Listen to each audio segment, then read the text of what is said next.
And then we see Vince McMahon sitting with Apollo Crews and Commander Aziz. How badly I wanted to hear this conversation. Austin Theory bursts into the room and brags about what he did to Finn Balor and expecting the unexpected.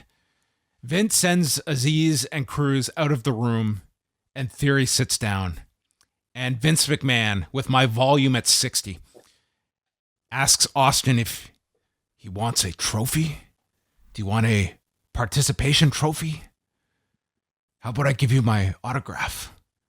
Or a doily. He offered him a doily. It's like, where do you even buy doilies now? Dude, like, where do you even come up with this segment? He is upset that Austin Theory barged in here as if they are friends. Austin goes to explain, and he is cut off with a big, "Shut up!" He explains that Theory is not his friend. I don't have any friends. And then he threatens to pull out the world's most deadly weapon. He pulls out a pencil. But he explains to young Austin, it is not the lead that is dangerous. It is the eraser. Mm-hmm. Dude, what's he saying? These are nuts. What's he going to do? Like rewrite the script? Yeah, he should say the most dangerous tools are these hands when I tear up the script at 6 p.m. What else is he referring to? I mean, he is the booker, and he's got the pencil. That's literally what this was. It's like, I'm the guy that writes the show, and I can either write you into the show, or I can write you out of the show, was pretty much what he said here. Maybe this will all be like, revealed to be in Austin Theory's imagination. And these vignettes are just like his dream sequences. He just dreamt But it there's all. been other people here. Like, would they not? He dreamt them too. They were dreams? Okay. He dreamt Apollo Crews. He dreamt Roman Reigns. He dreamt the egg. Yeah, that explains it. You know what all I a want figment of his imagination. You know what I believe that this should lead up to? They made the mistake, okay? They're making the New Year's Eve SmackDown the best of show. What they needed to do was tape a show in advance for New Year's Eve, because I would love nothing more than at 8 p.m. on Christmas Eve on Fox, there is Vince McMahon alone, leaving Titan Towers to walk home all by himself, and it is a Vince-Miss Carol for 2 hours as he is visited by the ghosts of sports entertainment, past, present, and future. Who would be the past? I'm curious. Who would you cast? Well, Jacob Marley would be. That would have to be his father. Speaking to him. Vince Senior has to be. That's definitely Vince Senior. Yeah, Vince. Then Senior. you get the ghost of wrestling past. Okay, so this would be going back. Maybe this is going back to his days, like running the Cape Cod Coliseum. It could be. Who could play the ghost? How far back are we going though? Because I think for a mainstream past, I think you could use Brett.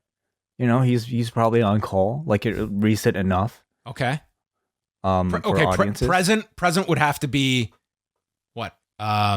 Nick Khan. Is he a ghost though? Like how do you like does the ghost have to be somebody he's wronged, or like just anybody? Like it doesn't have to be a connection to him. It's just more fun that way. You want it to be Nick Khan? Okay. Making his on-screen debut, Nick Khan.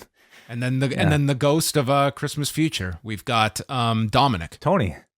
Okay. Tony. Okay, yeah. Yeah, why don't we go with that?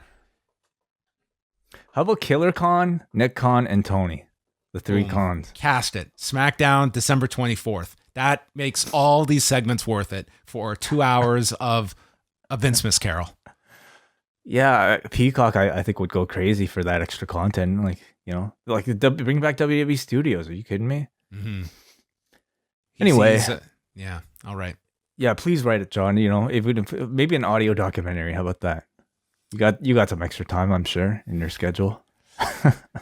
These segments are just nuts, dude. Like, I think they're just hitting. Like, this is like watching, like, it's a terrible comparison, like of Ric Flair and TNA, where they just hit run and there was no second takes. Yeah, no, they're pretty wild, I have to say. Like, I know a lot of you guys aren't watching the show anymore, so you're probably like completely unaware of what's even going on. You're thinking we're making half of this stuff up. It's probably crazier than you actually thinking. I don't know how this stuff gets on air every single week. These segments in particular with Vince attached to them, they are wildly like Dude, it's Vince McMahon stream of consciousness is what it feels like, and it is just he's going to run the segment, and they're completely just it just sounds like it's just inane. They feel strangely erotic, okay? And I know I'm not the only person who thinks this way, but like you watch these, it looks like, I mean, number one, like I think wrestling and porn acting are actually like often mistaken for each other. It's just like amateur level acting.